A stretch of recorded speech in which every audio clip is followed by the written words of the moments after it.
Salam doktor. Hamiləliyə hazırlanmaq üçün hansı analizlər verilməlidir? Hamiləliyə hazırlanmaqdan ötürü əgər qadın özünü sağlam hesab edirsə, birinci növbədə hemoqramma, qanın ümumi analizi, zob təhlilləri, qanda şəkər və infeksiyaları verilməklə özünü hamiləliyə hazırlamalıdır. Doğumdan sonra bərpa prosesi üçün nə qədər vaxt lazımdır? El arasında deyirlər ki, zaha qadının zahlıq dövrü 40 gündür. Yəni 4-6 həftəyə qadında doğumdan sonraki bütün funksiyalar bərpa olur. Uşaqlıq daxili spiralın yan fəsadları nədir?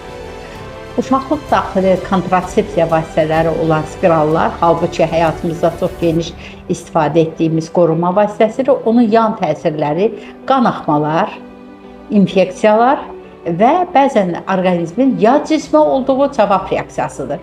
Yəni, hansı hallarda qoyursan qoy, spirallar spontan olaraq xaric olur. HCC Clinical Hospital. Sağlamlığınızı bizə etibar edin.